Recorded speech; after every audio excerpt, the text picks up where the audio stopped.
Ok, aujourd'hui je vais refaire une expérience qu'a fait Mike sur une vidéo qui m'a inspiré cette vidéo et on va refaire la même. Je vais vous mettre un lien vers la vidéo de Mike qui est en anglais. Euh, L'idée c'est de voir quelle est la viscosité des fluides à température ambiante. Il fait à peu près 20 degrés dans l'atelier ici. Je vais les mettre dehors toute la nuit où il fait moins 22 en ce moment. Et on va voir demain matin ce que ça donne, quelle est la viscosité des différents fluides. Alors, on a différentes choses. On a à peu près tous les fluides qu'on a dans un véhicule. De l'essence ou du diesel, du liquide de refroidissement, du liquide de frein DOT4, ATF, l'huile pour transmission automatique, MTF 94 qui est de la 75W80 qu'on utilise, qui est recommandée par Land Rover dans les boîtes R380, de la 5W40 synthétique, huile moteur, qu'on utilise ici en hiver, que j'utilise moi dans mon PD5.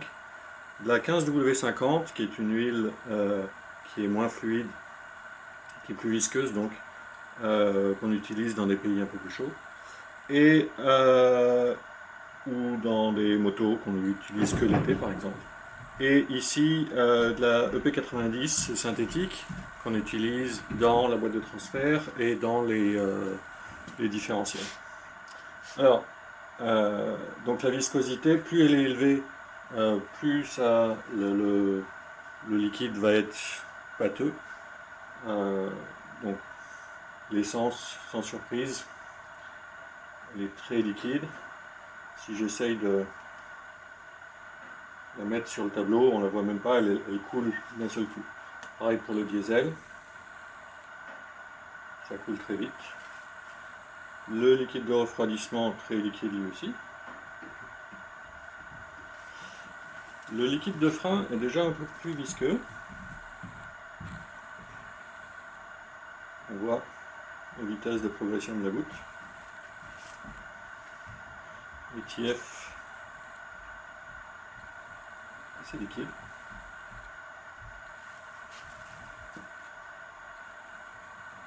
MTF 94. Ça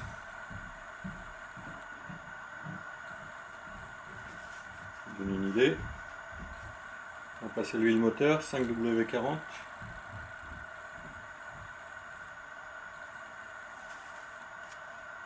Et de la 15W50, toujours en huile moteur. Les deux sont des synthétiques.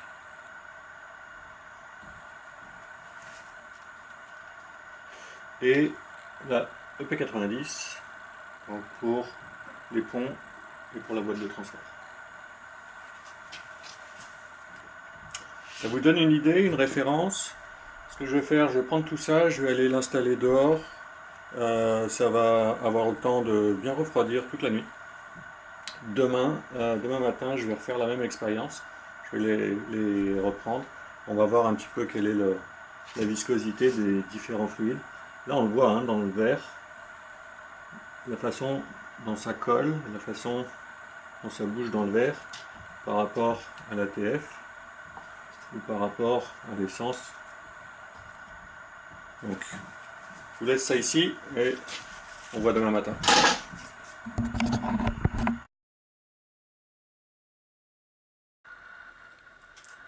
Deuxième partie de la vidéo, j'ai laissé les pots toute la nuit dehors, il fait -20, et on va voir, on va pouvoir comparer.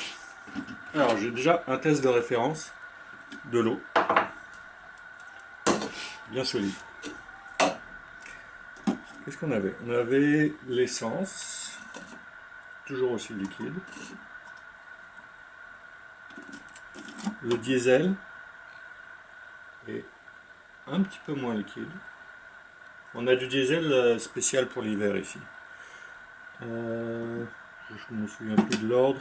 Le liquide de refroidissement qui est toujours bien liquide, comme on l'espérait. Le liquide de frein. Le liquide de transmission. Ah, 5W40. Déjà beaucoup plus pâteuse. MTF 94.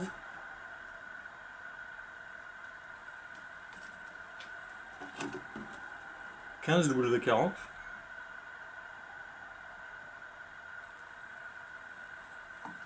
Et la EP90.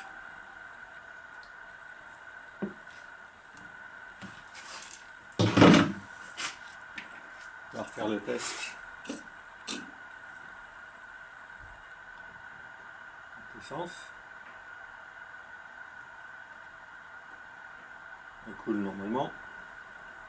Le diesel.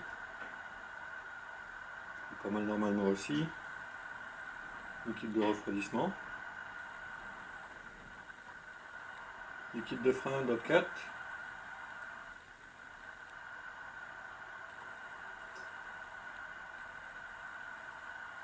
ATF, transmission automatique, ou recommandé, enfin mis très souvent dans les boîtes R380.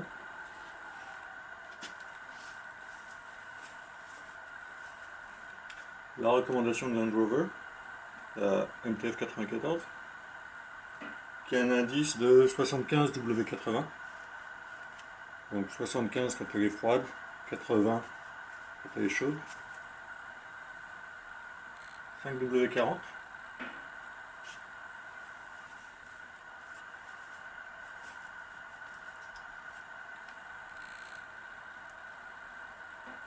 W40. On voit qu'elle est moins fluide que la 5. Et là, EP90. Presque pâteuse. Alors quand vous démarrez votre voiture, le moteur chauffe, le liquide de refroidissement chauffe et ça fait chauffer le chauffage à l'intérieur du véhicule.